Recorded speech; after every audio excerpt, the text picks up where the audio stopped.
Shalom. Luar biasa. Kita mengucap syukur bisa bertemu kembali karena Tuhan punya rencana yang indah dan sangat mengasihi kita. Mari kita berdoa sebelum kita meneruskan kuasa dalam firman-Nya bagian yang kedua di bulan Maret ini dengan tema bangun dan lari. Kita berdoa terlebih dahulu. Ya Bapa Surgawi, terima kasih. Kami bersyukur untuk anugerah-Mu yang luar biasa, untuk setiap pimpinan tuntunan-Mu, dan untuk setiap peringatan daripada-Mu. Untuk kami juga selalu teguh berdiri, bangun, tidak terlena, tidak tertidur, tidak malas dan tidak berdiam diri, tapi kami akan terus berlari. Terima kasih Bapa.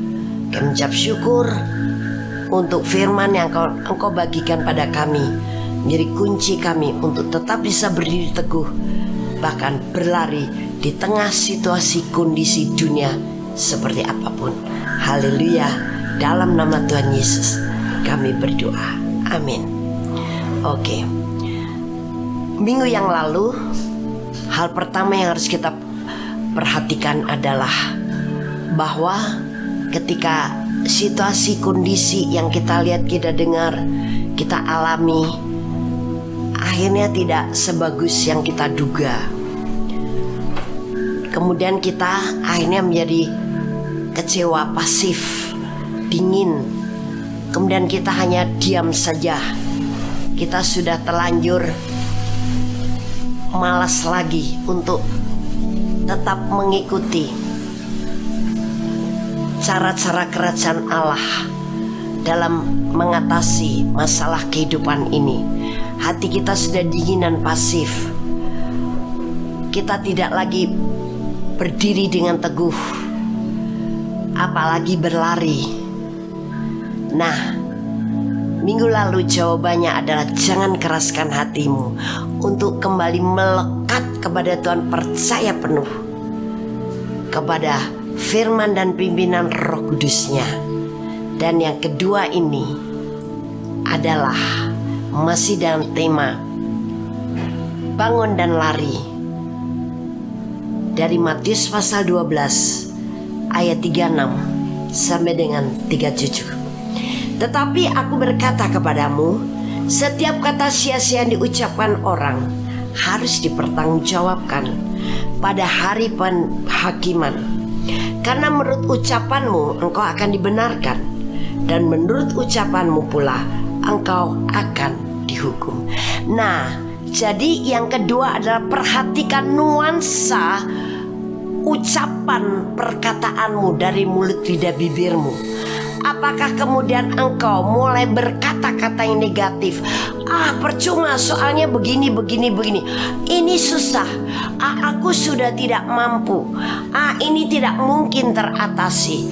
Atau bahkan kata-kata buruk lainnya. Mungkin kata-kata buruk itu semacam kemudian kata-kata yang mengutuki kita, mengutuki orang lain dan sebagainya. Nah, perhatikan nuansa perkataanmu, karena itu akan menentukan kehidupanmu juga. Karena perkataan sia-sia.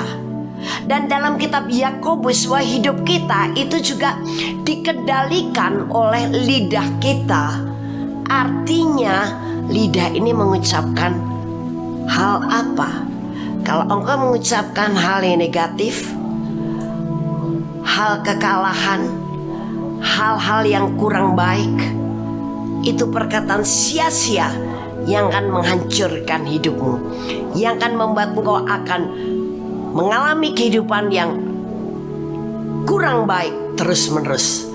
Tapi ketika kita mengendalikan lidah kita dan mengucapkan perkataan-perkataan yang tepat, perkataan-perkataan positif, yaitu berupa pengharapan, keyakinan kita, iman kita, kebenaran terhadap apa yang dikatakan Tuhan, yaitu dari firman-Nya, maka saat itulah sebetulnya kita sudah mengalami kemenangan.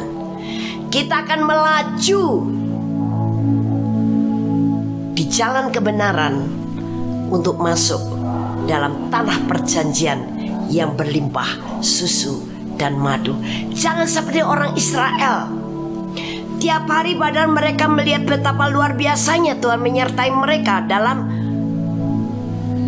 perjalanan mereka keluar dari tanah perbudakan untuk memasuki tanah perjanjian.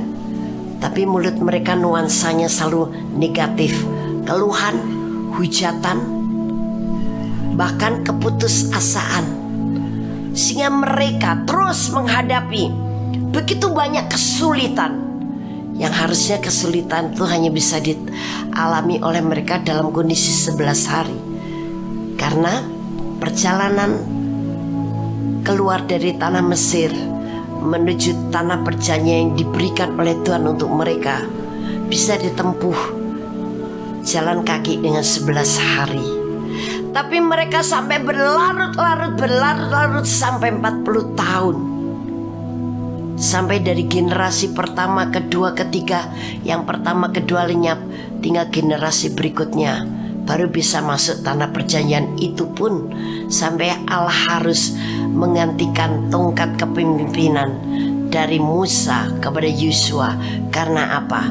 Karena kata sia-sia yang selalu diucapkan oleh orang-orang Israel kepada Pak Musa, sehingga Musa stres dan Musa juga mengeluarkan kata-kata sia-sia, karena bukan kata-kata seperti yang Allah ingin diucapkan oleh Musa untuk umat Israel. Tapi Musa terpancing oleh kemarahan karena letih jiwanya menghadapi orang Israel yang selalu stres. Akibatnya salah bicara, dan Allah mengatakan, kamu sudah mengotori kemuliaanku. Sekarang yang akan masuk bukan kamu lagi, tapi akhirnya dipilih oleh Allah Yosua. Nah, ini akibat dari apa? Nuansa perkataan orang Israel. Mari sekarang izinkan Roh Kudus mengendalikan mulut, lidah, bibir kita, sehingga kita selalu mempergunakan lidah kita, mulut kita untuk berkata-kata yang mencipta situasi suasana yang baik, dan semua yang baik datangnya dari Allah. Perkataan yang seperti apa tuh? Seperti apa dia janjikan Allah untuk kita. Jadi bukan seperti apa yang dunia perlihatkan kepada Anda yang engkau perkatakan, tapi apa yang dikatakan Allah untuk kita. Nah, disitulah kita akan bisa mencipta sesuatu bahkan yang baru kalau itu sudah lenyap hilang, sesuatu yang baik kalau itu sudah buruk, sesuatu yang mulia kalau itu tidak atau kurang kudus, sesuatu yang luar biasa kalau itu biasa-biasa saja atau itu bahkan hal yang sangat tidak baik. Karena ucapan kita itu merupakan ucapan yang harus kita pertanggungjawabkan di hadapan Tuhan.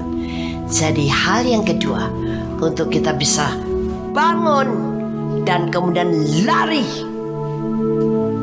masuk dalam rencana Tuhan yang sempurna dan indah, yaitu perhatikan nuansa perkataanmu. Negatifkah atau positif? Positif adalah perkataan yang sesuai dengan apa yang dikatakan Tuhan tentang kita, tentang masalah yang sedang terjadi, bukan apa yang dunia perlihatkan kepada kita. Amin. Puji Tuhan, kita berjumpa lagi minggu depan masih dengan tema yang sama, bangun dan lari.